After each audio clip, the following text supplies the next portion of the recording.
Hi ವಿದ್ಯಾರ್ಥಿಗಳೇ, ನಿಮಗೆಲ್ಲ ಮತ್ತೆ ನನ್ನ ವಿಡಿಯೋಗೆ ಸ್ವಾಗತ. ವಿದ್ಯಾರ್ಥಿಗಳೇ, ನಾವು ಇವತ್ತಿನ ವಿಡಿಯೋದಲ್ಲಿ SSLC ಗಣಿತ ವಿಷಯದ ಬ್ಲೂ ಪ್ರಿಂಟ್ ಬಗ್ಗೆ ಅಭ್ಯಾಸ ಮಾಡೋಣ. ವಿದ್ಯಾರ್ಥಿಗಳೇ, ಈ ವಿಡಿಯೋನ ನೀವು ಕಂಪ್ಲೀಟ್ ಆಗಿ ನೋಡಿದ್ದೆ ಆದರೆ ಯಾವ ಅಧ್ಯಾಯದಿಂದ ಗರಿಷ್ಠ ಎಷ್ಟು ಅಂಕಗಳು ಬರ್ತಾವು ಮತ್ತು 1 ಅಂಕದ ಪ್ರಶ್ನೆಗಳು ಯಾವ್ಯಾವ ಅಧ್ಯಾಯದಿಂದ ಬರ್ತಾವು ಮತ್ತು 2 ಅಂಕದ ಪ್ರಶ್ನೆಗಳು ಯಾವ ಅಧ್ಯಾಯದಿಂದ ಎಷ್ಟು ಬರ್ತಾವು, 3 ಅಂಕದ್ದು ಎಷ್ಟು ಬರ್ತಾವು, 4 ಅಂಕದ ಪ್ರಶ್ನೆಗಳು ಯಾವ್ಯಾವ ಅಧ್ಯಾಯದಿಂದ ಬರ್ತಾವು ಮತ್ತು 5 ಅಂಕದ ಪ್ರಶ್ನೆ ಯಾವ ಅಧ್ಯಾಯದಿಂದ ಬರ್ತೈತಿ ಅನ್ನೋದನ್ನ ನಾವು ಕಂಪ್ಲೀಟ್ ಆಗಿ ತಿಳ್ಕೊಬಹುದು. ವಿದ್ಯಾರ್ಥಿಗಳು, ಇದು ಬಹಳಷ್ಟು ಇಂಪಾರ್ಟೆಂಟ್ ಆದಂತ ಟಾಪಿಕ್. ಹಾಗಾಗಿ ಈ ವಿಡಿಯೋನ ನೀವು ಕೊನೆಯವರೆಗೆ ನೋಡಿದ್ರೆ ಆದ್ರೆ ನಿಮ್ಗೆ ಬಹಳಷ್ಟು ಐಡಿಯಾಸ್ ಬರ್ತಾವು. ಇವಾಗ ವಿದ್ಯಾರ್ಥಿಗಳೇ, ನಮ್ಮ 80 ಅಂಕದ ಪ್ರಶ್ನೆ ಪತ್ರಿಕೆಯನ್ನ ನೋಡ್ರಿ ಯಾವ ತರ ಡಿಸ್ಟ್ರಿಬ್ಯೂಟ್ ಮಾಡ್ಯಾರ. ಮೊದಲನೇ ಅಧ್ಯಾಯದಿಂದ ಎಷ್ಟು ಅಂಕಗಳು ಬರ್ತಾವಪ್ಪ ಅಂದ್ರೆ ಇಲ್ಲಿ ಅಲಾಟ್ ಮಾಡತಕ್ಕಂತ ಅಂಕಗಳು 5. ಇಲ್ಲಿ 5 ಅಂಕವನ್ನು ಹೆಂಗ್ ಕೇಳ್ತಾನ ನೋಡ್ರಿ. ಇಲ್ಲಿ 5 ಅಂಕದ ವಾಸ್ತವ ಸಂಖ್ಯೆಗಳ ಅಧ್ಯಾಯದಿಂದ 1 ಅಂಕದ ಪ್ರಶ್ನೆ 1 ಕೇಳ್ತಾನ ಮತ್ತು 2 ಅಂಕದ ಪ್ರಶ್ನೆ ಎಷ್ಟು ಕೇಳ್ತಾನಪ್ಪ ಅಂದ್ರ 2 ಕೇಳ್ತಾನ. ಹಾಗೆ ಒಟ್ಟಾರೆಯಾಗಿ ಇಲ್ಲಿ 3 ಪ್ರಶ್ನೆಗಳನ್ನ ಕೇಳ್ತಾನ. ಈ ಅಧ್ಯಾಯದಿಂದ ಒಟ್ಟು ಅಂಕಗಳು ಎಷ್ಟು ಅಂದ್ರ 5. ಇದೇ ರೀತಿ ವಿದ್ಯಾರ್ಥಿಗಳೇ, ನೀವು ಆಲ್ರೆಡಿ ಮಾದರಿ ಪ್ರಶ್ನೆ ಪತ್ರಿಕೆಗಳನ್ನ SSLC ಬೋರ್ಡ್ ಬಿಟ್ಟಾರ. ಈ ಬ್ಲೂ ಪ್ರಿಂಟ್ ಅನ್ನ ನೀವೇನ್ ಮಾಡ್ರಪ್ಪ ಅಂದ್ರ ಓಪನ್ ಮಾಡಿ ಚೆಕ್ ಮಾಡ್ರಿ, ಗೊತ್ತಾಗ್ತದೆ ನಿಮ್ಗೆ. ಉದಾಹರಣೆಗೆ ನಾನು ಇವಾಗ ನಿಮಗೆ ಒಂದು ಮಾದರಿ ಪ್ರಶ್ನೆ ಪತ್ರಿಕೆ ಒಂದನ್ನು ಓಪನ್ ಮಾಡಿ ನೋಡ್ರಿ. ಇಲ್ಲಿ ಇವಾಗ ಇದು ಕರೆಕ್ಟ್ ತಾಳೆ ಆಗ್ತೈತಿಲ್ಲೋ ನೋಡೋಣ. ಮಾದರಿ ಪ್ರಶ್ನೆ ಪತ್ರಿಕೆ 1. ಇವಾಗ ಏನಪ್ಪಾ 1 ಅಂಕದ 1 ಪ್ರಶ್ನೆ ಐತಿ. ಇಲ್ಲಿ 2 ಅಂಕದ 2 ಪ್ರಶ್ನೆಗಳು ಇಲ್ಲಿ ಅದಾವು. ಹಾಗಾಗಿ ಅಲ್ಲಿ ಅಷ್ಟೇ ಅದಾವೋ ಇಲ್ಲೋ ನಾವು ಚೆಕ್ ಮಾಡೋಣ. 1 ಅಂಕದ ಪ್ರಶ್ನೆ ನೋಡ್ರಿ, 1 ಅಂಕದ 16 ಪ್ರಶ್ನೆಗಳು ಇರ್ತಾವ. ಅದ್ರಾಗ ಮೊದಲನೇ ಅಧ್ಯಾಯದಿಂದ 1 ಇರ್ಬೇಕು. ಹಾಗಾಗಿ 1 ಅಂಕದ ಯಾವ್ದಪ್ಪ ಇದ್ರಾಗ? ಇದು ಅಲ್ಲ, 1 ಅಂಕದ ಪ್ರಶ್ನೆ 1ನೇ ಅಧ್ಯಾಯದಿಂದ.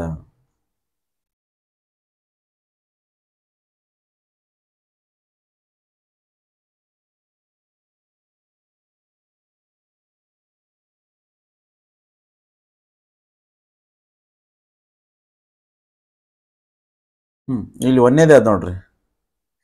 3 ಮತ್ತು 5ರ ಲಸ ಕಂಡಿಡಿರಿ ಅಂತ.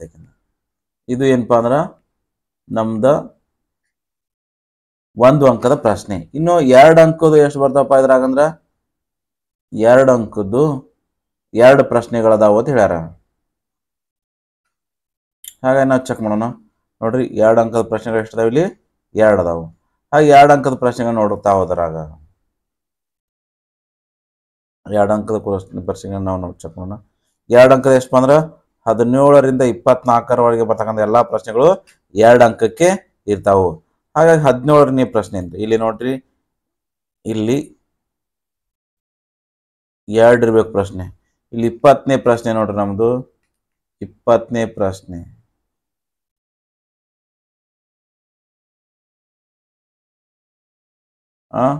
ಸ್ಕ್ವೇರ್ ರೂಟ್ ಆಫ್ 5 ಒಂದು ಅಭಾಗಲ ಸಂಖ್ಯೆ ಎಂದು ಸಾಧಿಸಿ. ಇದು ಒಂದು ಅದೇ ಅಧ್ಯಾಯದಿಂದ ಐತಿ. ಮತ್ತೆ ಇನ್ನೂ ಒಂದು ಪ್ರಶ್ನೆ ನೋಡ್ರಿ, 1 ಸಿಕ್ತು. ಇನ್ನೂ ಒಂದು 2 ಅಂಕದ ಇದ್ರಾಗಿರ್ಬೇಕು. ಇಲ್ಲಿ 24ನೇ ಪ್ರಶ್ನೆ. 24ನೇ ಪ್ರಶ್ನೆ ಕೂಡ 1ನೇ ಅಧ್ಯಾಯದಿಂದ. ಇನ್ನು ನೀವು ಇಲ್ಲಿ ಹುಡುಕಿದ್ದೆ ಆದ್ರೆ ನಿಮಗ ಇಲ್ಲಿ ಎಲ್ಲಿ ಕೂಡ ನೋಡ್ರಿ, ನೀವು ನೋಡಿದ್ರಂದ್ರ ಈ 1ನೇ ಅಧ್ಯಾಯದಿಂದ ಎಲ್ಲಿ ಪ್ರಶ್ನೆ ಕೂಡ 3 ಅಂಕದಾಗ ಸಿಗಂಗಿಲ್ಲ. ಅದ್ರ ಅರ್ಥ ನಿಮ್ಮ ಮುಂದೆ ಇಲ್ಲಿ ಕೇಳಂಗಿಲ್ಲ ಅನ್ನಂಗಾಯ್ತು. 3 ಅಂಕದಾಗೂ ಈ ಅಧ್ಯಾಯದಿಂದ ಒಂದು ಪ್ರಶ್ನೆನೂ ಬರಂಗಿಲ್ಲ. 4 ಅಂಕದ ಪ್ರಶ್ನೆಯಲ್ಲಿ ಕೂಡ ಈ ಅಧ್ಯಾಯದಿಂದ ಇರಂಗಿಲ್ಲ ಮತ್ತು 5 ಅಂಕದ ಪ್ರಶ್ನೆಯಲ್ಲಿ ಕೂಡ ಏನಪ್ಪಾ ಅಂದ್ರ ಈ ಅಧ್ಯಾಯದಿಂದ ಪ್ರಶ್ನೆಯನ್ನು ಕೇಳಂಗಿಲ್ಲ. ಹಾಗಾಗಿ ಈ ತರ ಫಿಕ್ಸ್ ಮಾಡಪ್ಪ ಅಂದ್ರೆ ನಮಗೇನಾಗ್ಬಿಡ್ತಪ್ಪ ಅಂದ್ರ ಸ್ಟಡಿ ಮಾಡಾಕ ಮತ್ತು ಸ್ಕೋರ್ ಮಾಡಾಕ ಬಹಳಷ್ಟು ಈಸಿ ಆಗ್ಬಿಡ್ತೈತಿ. ಇನ್ನ 2ನೇ ಅಧ್ಯಾಯದಿಂದ ಯಾವ ಪ್ರಶ್ನೆಗಳನ್ನ ಕೇಳ ನೋಡ್ರಿಪ್ಪ. 2ನೇ ಅಧ್ಯಾಯ ನಮ್ದು ಬಹುಪದೋಕ್ತಿಗಳು. ಬಹುಪದೋಕ್ತಿಗಳಲ್ಲಿ ಇಲ್ಲಿ 1 ಅಂಕದ ಪ್ರಶ್ನೆ ಎಷ್ಟು ಅದಾವು? 2 ಅದಾವು. ಮತ್ತು 2 ಅಂಕದ ಪ್ರಶ್ನೆ ಈ ಬಹುಪದೋಕ್ತಿಗಳ ಕೇಳಂಗಿಲ್ಲ. 3 ಅಂಕದ 1 ಪ್ರಶ್ನೆ ಕೇಳ್ತಾನ. 1 ಅಂಕದ 2, 3 ಅಂಕದ 1 ಅಂದ್ರ ಎಷ್ಟಾಯ್ತಪ್ಪ ಅಂದ್ರ ಒಟ್ಟು 3 ಪ್ರಶ್ನೆಗಳು. ಅಂಕ ಎಷ್ಟಪ್ಪ ಅಂದ್ರ 5 ಅಂಕ. ಇನ್ನು 3ನೇ ಅಧ್ಯಾಯ ಇದೇ ರೀತಿ. 3ನೇ ಅಧ್ಯಾಯ 2 ಚರಾಕ್ಷರಗಳ ರೇಖಾತ್ಮಕ ಸಮೀಕರಣಗಳ ಜೋಡಿಗಳು. ಇಲ್ಲಿ ಮೊದಲನೇದು ನೋಡಪ್ಪ, 1 ಅಂಕದ ಪ್ರಶ್ನೆಗಳಲ್ಲಿ 2 ಕೇಳ್ತಾನ. 2 ಅಂಕದ 1 ಪ್ರಶ್ನೆ, 4 ಅಂಕದ 1 ಪ್ರಶ್ನೆ. ಈಗ ನೀವು ಮಾದರಿ ಪ್ರಶ್ನೆ ಪತ್ರಿಕೆ ಅಂತ ತೆಗೆದು ನೋಡಿದಾಗ ನಿಮ್ಗೆ ಗೊತ್ತಾಗ್ಬಿಡುತ್ತೆ. ಇಲ್ಲಿ 4 ಅಂಕದ ಪ್ರಶ್ನೆ ಈ ಅಧ್ಯಾಯ ಏನಿರ್ತೈತಿ ಅಂದ್ರೆ ಅದು ಗ್ರಾಫ್ ಇರ್ತೈತಿ, ಅದು ಫಿಕ್ಸ್ ಆಗ್ಬಿಡ್ತು. ಇಲ್ಲಿ ಒಂದು ಏನಪ್ಪಾ ಅಂದ್ರೆ ಸಮೀಕರಣಗಳು ಬಿಡಿಸೋದಿರ್ತಾವ. ಇಲ್ಲಿ ಒಂದು ಅಂಕದ ಒಂದು ಮಲ್ಟಿಪಲ್ ಚಾಯ್ಸ್ನ ಕ್ವಶನ್ ಆಗಿರ್ಬೋದು, ಮತ್ತು ಬೇರೆ ಡೈರೆಕ್ಟ್ ಆನ್ಸರ್ ಬರೆಯೋದು ಇರ್ಬೋದು. ಅಂದ್ರೆ ಇದು 3ನೇ ಅಧ್ಯಾಯದಿಂದ ಎಷ್ಟು ಅಂಕ ಪ್ರಶ್ನೆ ಬರ್ತಾವಪ್ಪ? 8 ಅಂಕಕ್ಕೆ ಪ್ರಶ್ನೆಗಳು ಬರ್ತಾವು. ಒಟ್ಟಾರೆಯಾಗಿ 4 ಪ್ರಶ್ನೆಗಳು ಈ ಅಧ್ಯಾಯದಿಂದ ಇರ್ತಾವ. ಇನ್ನು 4ನೇ ಅಧ್ಯಾಯ ಯಾವ್ದಪ್ಪ ಅಂದ್ರೆ ನಮ್ದು ವರ್ಗ ಸಮೀಕರಣ. ಈ ವರ್ಗ ಸಮೀಕರಣಗಳ ಅಧ್ಯಾಯದಿಂದ ನಮಗಿಲ್ಲಿ ವರ್ಗ ಸಮೀಕರಣಗಳ ಅಧ್ಯಾಯದಿಂದ 1 ಅಂಕದ ಒಂದು ಪ್ರಶ್ನೆ, 2 ಅಂಕದ ಒಂದು ಪ್ರಶ್ನೆ, 3 ಅಂಕದ ಒಂದು ಪ್ರಶ್ನೆ, ಒಟ್ಟಾರೆಯಾಗಿ ಎಷ್ಟಪ್ಪ ಅಂದ್ರೆ ಇಲ್ಲಿ 6 ಅಂಕ, ಒಟ್ಟು 6 ಅಂಕ ಈ ಅಧ್ಯಾಯದಿಂದ ಕೇಳ್ತಾನ. ಅಂದ್ರೆ ನೀವು ಆ ಮಾದರಿ 4 ಪ್ರಶ್ನೆ ಪತ್ರಿಕೆಗಳನ್ನ ಬಿಡಿಸಿದ್ದೆ ಆದ್ರೆ ನೀವು ಕ್ಲಿಯರ್ ಆಗಿ ಏನು ಮಾಡ್ಬೋದಪ್ಪ ಅಂದ್ರೆ ಕಂಪ್ಲೀಟ್ ಆಗಿ 6 ಅಂಕಗಳನ್ನ ಪಡ್ಕೋಬಹುದು. ಇನ್ನು ಸಮಾಂತರ ಶ್ರೇಣಿಗಳ ಅಧ್ಯಾಯದಿಂದ 1 ಅಂಕದ 2 ಪ್ರಶ್ನೆ, 2 ಅಂಕದ 1 ಪ್ರಶ್ನೆ, 3 ಅಂಕಕ್ಕೆ ಬರಂಗಿಲ್ಲ. ಇಲ್ಲಿ 4 ಅಂಕದ 1 ಪ್ರಶ್ನೆ ಬರ್ತೈತಿ. ಹಾಗಾಗಿ ಒಟ್ಟು ಎಷ್ಟಪ್ಪ ಅಂದ್ರೆ 8 ಮಾರ್ಕ್ಸಿಗೆ ಈ ಅಧ್ಯಾಯದಿಂದ ನಮ್ಮ ಪ್ರಶ್ನೆಗಳನ್ನ ಕೇಳ್ತಾನ. ಇನ್ನು ಅಧ್ಯಾಯ 6 ತ್ರಿಭುಜಗಳು, ಇಲ್ಲಿ 1 ಅಂಕದ 2 ಪ್ರಶ್ನೆಗಳು ಬರ್ತಾವೆ. 2 ಅಂಕದ ಪ್ರಶ್ನೆ ಕೇಳಂಗಿಲ್ಲ. 3 ಅಂಕದ 1 ಕೇಳ್ತಾನ. 4 ಅಂಕದ 1 ಪ್ರಶ್ನೆ. 4 ಅಂಕದ ಏನಿರ್ತಪ್ಪ ಅಂದ್ರೆ ಇಲ್ಲಿ ಪ್ರಮೇಯ ಇರ್ತೈತಿ. ಫಿಕ್ಸ್ 2 ಪ್ರಮೇಯ ಅದಾವ, 2ರಾಗ 1 ಪ್ರಮೇಯ ಕೇಳ್ತಾನ. ಇಲ್ಲಿ 1 ಅಂಕದಾಗ ನಿಮ್ಗೆ ಏನ್ ಕೇಳಪ್ಪ ಅಂದ್ರೆ ಅಲ್ಲಿ ಒಂದು ಡೆಫಿನಿಷನ್ ಬರ್ತೈತಿ. ತೇಲಸ ಪ್ರಮೇಯನ ನಿರೂಪಿಸಿ ಅಂತ, ಇಲ್ಲ ಯಾವುದೋ ಒಂದು ಸಂಕ್ಷೇಪಿಸಿ ಅಂತ ಒಂದು ಪ್ರಾಬ್ಲಮ್ಸ್ ಕೇಳ್ಬೋದು. ಇಲ್ಲಿ ಒಟ್ಟಾರೆಯಾಗಿ ನೋಡಪ್ಪ 9 ಅಂಕ ಈ ಅಧ್ಯಾಯದಿಂದ ಕೇಳ್ತಾನ. ಇನ್ನು ವೃತ್ತಗಳು ಅತಿ ಸಣ್ಣ ಚಾಪ್ಟರ್ ಅದಪ್ಪ. ಇಲ್ಲಿ 1 ಅಂಕದ ಏನು ಕೇಳಂಗಿಲ್ಲ, 2 ಅಂಕದ 1 ಪ್ರಶ್ನೆ ಕೇಳಕತ್ತಂತ, 3 ಅಂಕದ 1. ಈ 3 ಅಂಕದ ಅಂದ್ರೆ ಫಿಕ್ಸ್. ಅಲ್ಲಿ 2 ಥಿಯರಮ್ ಅದಾವು. ಆ 2ರಾಗ 1 ಥಿಯರಮ್ ಫಿಕ್ಸ್ ಕೇಳ್ತಾನೆ ನಿಮ್ಗೆ. ಇನ್ನು 2 ಅಂಕದ ಯಾವ್ದಾದ್ರು ಒಂದು ಪ್ರಾಬ್ಲಮ್ ಕೇಳ್ಬೋದು. ಹಂಗಾದ್ರೆ ಇದು 3 ಇದು 2 ಎಷ್ಟಾಯ್ತಪ್ಪ ಅಂದ್ರೆ 5 ಅಂಕಗಳಾಗ್ಬಿಟ್ಟು. ಇನ್ನು ಅಧ್ಯಾಯ 8 ನಿರ್ದೇಶಾಂಕ ರೇಖಾಗಣಿತ. ಇದು ಬಹಳಷ್ಟು ಈಜಿ ಅದಾವಪ್ಪ. 3 ಸೂತ್ರ ಬರ್ತಾವೆ ಇಲ್ಲಿ. ಆ 3 ಸೂತ್ರ ಮೇಲೆ ಒಂದೊಂದು ಪ್ರಶ್ನೆ ಬರ್ಬೋದು. ಅಥವಾ ಇಲ್ಲಿ 1 ಅಂಕದ 1 ಕೇಳ್ತಾನ, 2 ಅಂಕದ 1 ಕೇಳ್ತಾನ, 3 ಅಂಕದ 1 ಪ್ರಶ್ನೆಯನ್ನು ಕೇಳ್ತಾನ. ಹಾಗಾಗಿ ಒಟ್ಟಾರೆಯಾಗಿ ಎಷ್ಟಪ್ಪ ಈ ಅಧ್ಯಾಯದಿಂದ 6 ಮಾರ್ಕ್ಸಿಗೆ ಪ್ರಶ್ನೆಯನ್ನು ಕೇಳ್ತಾನ. ವಿದ್ಯಾರ್ಥಿಗಳಿಗೆ ಇಲ್ಲಿ ಅಪ್ಲೈಡ್ ಪ್ರಶ್ನೆಗಳು ಕೇಳಿಸ್ತಕ್ಕಂಥ ಸಾಧ್ಯತೆಗಳು ಜಾಸ್ತಿ ಅದಾವು. ಹಾಗಾಗಿ ನೀವು ಎಲ್ಲ ಮಾದರಿ ಪ್ರಶ್ನೆಗಳ ಪತ್ರಿಕೆಯನ್ನು ಬಿಡಿಸ್ರಿ.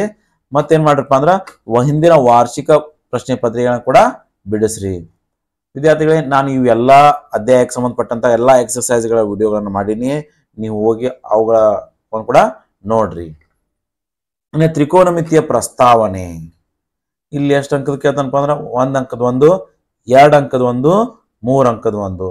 ಅಂದ್ರೆ ಒಟ್ಟಾರೆಯಾಗಿ 3 ಪ್ರಶ್ನೆ, ಒಟ್ಟು ಈ ಅಧ್ಯಾಯಕ್ಕೆ ಸಂಬಂಧಪಟ್ಟಂತ 6 ಅಂಕಗಳು. ಇನ್ನ ತ್ರಿಕೋನಮಿತಿಯ ಕೆಲವು ಅನ್ವಯಗಳು, ಇಲ್ಲಿ ನೋಡ್ರಪ್ಪ 1 ಅಂಕದಿಲ್ಲ, 2 ಅಂಕದಿಲ್ಲ, 3 ಅಂಕದಿಲ್ಲ. ಇಲ್ಲಿ 4 ಅಂಕದ 1 ಪ್ರಶ್ನೆ, 4 ಅಂಕ. ಇನ್ನು ಮೇಲ್ಮೈ ವಿಸ್ತೀರ್ಣಗಳು ಮತ್ತು ಘನಫಲ, ಇಲ್ಲಿ ಏನಾಗ್ತೈತಪ್ಪ ಅಂದ್ರ 1 ಅಂಕದ 2 ಪ್ರಶ್ನೆಗಳು ಬರ್ತಾವ. ಅಂದ್ರೆ ಇಲ್ಲಿ ಸೂತ್ರ ಬರ್ಬೋದು, ಅಥವಾ ಏನಾದ್ರು ಒಂದು ಸೂತ್ರ ಆದ್ರೂ ಫಿಕ್ಸ್ ಪಕ್ಕ ಕೇಳ್ತಾನ. ಮತ್ತೆ ಇನ್ನೊಂದು ಯಾವ್ದಾರ ಒಂದು ಮಾರ್ಕ್ಸಿಗೆ ಸಿಂಪಲ್ ಪ್ರಾಬ್ಲಮ್ ಕೇಳ್ತಾನ. ಇಲ್ಲಿ 2 ಅಂಕದ ಪ್ರಶ್ನೆ ಇಲ್ಲ ಅಂತ, 3 ಇಲ್ಲ, 4 ಇಲ್ಲ, 5 ಅಂಕದ ಪ್ರಶ್ನೆ ಈ ಅಧ್ಯಾಯದಿಂದ ಬರ್ತೈತಿ. ಒಟ್ಟಾರೆಯಾಗಿ ಎಷ್ಟಪ್ಪ ಅಂದ್ರೆ ಇಲ್ಲಿ 7 ಅಂಕಕ್ಕವ ಕೇಳ್ತಾನ. 3 ಪ್ರಶ್ನೆಗಳು ಬರ್ತಾವ, 7 ಅಂಕ.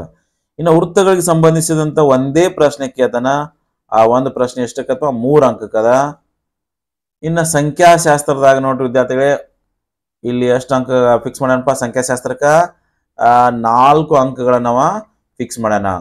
ಒಂದು 3 ಮಾರ್ಕ್ಸಿನ ಫಿಕ್ಸ್ ಅದೇನಪ್ಪ ಅಂದ್ರೆ ಸರಾಸರಿ, ಮಧ್ಯಾಂಕ, ಬಹುಲಕ ಕಂಡು ಇಟ್ಟಿರ್ತಾವ. ಬಹಳಷ್ಟು ಸುಲಭ ಪ್ರಶ್ನೆ, ಅಗದಿ ಈಸಿ ಇದು, ನೀವು ಸ್ಕೋರ್ ಮಾಡಾಕ ಮತ್ತು ಪಾಸ್ ಆಗಾಕ. ಒಂದು ಅಂಕದ 1 ಕೇಳಾಕತ್ತಾನ. ಇಲ್ಲಿ ಸೂತ್ರ ಕೇಳ್ಬಿಡ್ತಾನೆ 1 ಅಂಕದಾಗ. ಆಲ್ಮೋಸ್ಟ್ ಇಲ್ಲ ಇನ್ನೊಂದು ಏನೋ ಒಂಥರ ಅಪ್ಲೈಡ್ ಪ್ರಶ್ನೆ ಕೇಳ್ತಾನ, ಕೆಳಮಿತಿ, ಮೇಲ್ಮಿತಿ ಅಥವಾ ಮತ್ತೆ ಇನ್ಯಾವುದೋ ರೀತಿ. ಇಲ್ಲಿ ಒಟ್ಟಾರೆಯಾಗಿ 4 ಅಂಕಕ್ಕೆ ಈ ಅಧ್ಯಾಯದಿಂದ ಬರ್ತಾವ ಪ್ರಶ್ನೆಗಳು. ಇನ್ನು ಸಂಭವನೀತಿ ಅಧ್ಯಾಯದಲ್ಲಿ 1 ಅಂಕದ 1 ಪ್ರಶ್ನೆ, 3 ಅಂಕದ 1 ಪ್ರಶ್ನೆ, ಒಟ್ಟಾರೆಯಾಗಿ ಇಲ್ಲಿ 4 ಅಂಕಗಳು. ಈ ರೀತಿ ವಿದ್ಯಾರ್ಥಿಗಳೇ ನಮ್ಗೇನಪ್ಪಾ ಅಂದ್ರೆ ಒಟ್ಟು ನಮ್ಮ ಕ್ವಶನ್ ಪೇಪರ್ನಲ್ಲಿ 38 ಪ್ರಶ್ನೆಗಳು ಇರ್ತಾವು. ಅದರಲ್ಲಿ 1 ಅಂಕದ 16, 2 ಅಂಕದ 8, 3 ಅಂಕದ 9 ಪ್ರಶ್ನೆಗಳು, 4 ಅಂಕದ 4 ಪ್ರಶ್ನೆಗಳು, 5 ಅಂಕದ 1 ಪ್ರಶ್ನೆ. ಒಟ್ಟಾರೆಯಾಗಿ ಒಟ್ಟು ಅಂಕಗಳು ಎಷ್ಟು ಅಂದ್ರ 80 ಅಂಕಗಳು. ಇಲ್ಲಿ ನೋಡಿ ವಿದ್ಯಾರ್ಥಿಗಳು ವಿಶೇಷ ಸೂಚನೆ ಕೊಟ್ಟ ನಿಮಗ. ಏನಪ್ಪಾ ಸೂಚನೆ ಅಂದ್ರ ನಿಮಗ ಅಲ್ಲಿ ಆಪ್ಷನ್ ಕೂಡ ಕೇಳ್ತಾನ, ಚಾಯ್ಸಿಂಗ್ ಕೊಟ್ಟಿರ್ತಾನ.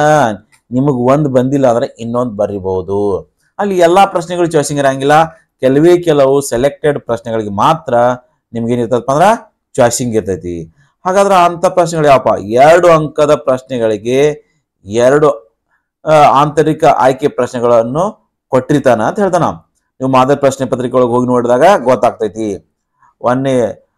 ಒಂದ್ ಬಿಡಿಸ್ರಿ, ಅದ್ ಬರ್ಲಿಲ್ಲ ಅಂದ್ರೆ ಅದಕ್ಕಾಗಿ ಇನ್ನೊಂದು ಆಪ್ಷನ್ ಕೇಳ್ತಾನ. ಇನ್ನು 3 ಅಂಕದ ಪ್ರಶ್ನೆಗಳಿಗೆ ಕೂಡ 9 3 ಅಂಕದ ಪ್ರಶ್ನೆ ಅದಾವ.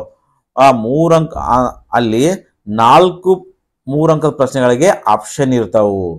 ಇದು ಬಹಳಷ್ಟು ಒಳ್ಳೇದು. ನಿಮ್ಗ ಒಂದು ಬಂದಿಲ್ಲ ಅಂದ್ರೆ ಇನ್ನೊಂದನ್ನ ನೀವು ಕೂಡ ಬರಿಬಹುದು. ಅಥವಾ ನಿಮ್ಗೆ 2 ಬರ್ತಿದ್ವು ಅಂದ್ರೆ 2 ಬರೀರಿ. 2 ಅಂಕ ಯಾವ್ದ್ರ ಗರಿಷ್ಠ ಅಂಕಗಳು ಇರ್ತಾವ ಅದನ್ನ ಪರಿಗಣಿಸ್ತಾರ. ಇನ್ನು ಅದೇ ತರ 4 ಅಂಕದ 4 ಪ್ರಶ್ನೆಗಳು ಇರ್ತಾವಲ್ಲ, ಅದ್ರಾಗ 2 ಪ್ರಶ್ನೆಗಳಿಗೆ ನಿಮ್ಗ ಆಪ್ಷನ್ ಕೊಟ್ಟಿರ್ತಾನ. ಇನ್ನ 5 ಕೊನೆಯ ಪ್ರಶ್ನೆ 38ನೇ ಪ್ರಶ್ನೆ 5 ಅಂಕಕ್ಕೆ ಇರ್ತೈತಿ. ಆ 5 ಅಂಕಕ್ಕೆ 1 ಪ್ರಶ್ನೆ ಇರಲ್ಲ, 2 ಪ್ರಶ್ನೆ ಇರ್ತಾವ. ನಿಮ್ಗೆ 2ರಾಗ ಯಾವ್ದು ಬರ್ತೈತಿ ಅದನ್ನ ನೀವು ಬರಿಬಹುದು. ವಿದ್ಯಾರ್ಥಿಗಳಿಗೆ ನೀವು ಬ್ಲೂ ಪ್ರಿಂಟ್ ಪ್ರಕಾರ ನೀವು ಸ್ಟಡಿ ಮಾಡಿದ್ದೆ ಆದ್ರ ಅತಿ ಸುಲಭವಾಗಿ ನೀವು ಏನ್ ಮಾಡ್ಬೋದಪ್ಪ ಅಂದ್ರೆ 100 ಅಂಕಗಳನ್ನ ನೀವು ಪಡ್ಕೋಬಹುದು. ಆಲ್ರೆಡಿ 20 ಅಂಕಗಳು ನಿಮ್ಗೆ ಟೀಚರ್ಸ್ ಕೊಟ್ಟಿರ್ತಾರ. ಇನ್ನು 80 ಅಂಕಗಳದ ಪ್ರಶ್ನೆ ಪತ್ರಿಕೆ. ಈ ತರ ನೀವು ಮಾಡಿದ್ರೆ ಅತಿ ಸುಲಭವಾಗಿ ಪಾಸ್ ಆಗ್ಬೋದು ಮತ್ತು ಸುಲಭವಾಗಿ ಸ್ಕೋರ್ ಕೂಡ ಮಾಡ್ಬೋದು. ವಿದ್ಯಾರ್ಥಿಗಳು ಇದೇ ರೀತಿ ಏನಪ್ಪಾ ಅಂದ್ರೆ ಎಲ್ಲಾ ಸಬ್ಜೆಕ್ಟ್ಗಳಿಗೂ ಕೂಡ ಏನಪ್ಪಾ ಅಂದ್ರ ಬ್ಲೂ ಪ್ರಿಂಟ್ ಬಿಟ್ಟಾರ. ನೀವು ಬ್ಲೂ ಪ್ರಿಂಟ್ ಪ್ರಕಾರ ಸ್ಟಡಿ ಮಾಡಿದ್ದೆ ಆದ್ರ 625ಕ್ಕೆ 625 ಅಂಕಗಳನ್ನ ನೀವು ಪಡ್ಕೋಬಹುದು. ವಿದ್ಯಾರ್ಥಿಗಳು ಇನ್ನು ಮುಂದಿನ ವಿಡಿಯೋದಲ್ಲಿ ನಾನು ಏನಪ್ಪ ನಿಮ್ಗ 4 ಮಾದರಿ ಪ್ರಶ್ನೆ ಪತ್ರಿಕೆಗಳನ್ನು ಬಿಟ್ಟಾರ, ಅವುಗಳನ್ನ ಬಿಡಿಸ್ತೀನು. ವಿಡಿಯೋ ಇಷ್ಟ ಆದ್ರೆ ಲೈಕ್ ಮಾಡಿ, ಸಬ್ಸ್ಕ್ರೈಬ್ ಆಗಿ ಮತ್ತು ನಿಮ್ಮ ಗೆಳೆಯರಿಗೆ ಶೇರ್ ಮಾಡಿ. ಧನ್ಯವಾದಗಳು ವಿದ್ಯಾರ್ಥಿಗಳೇ.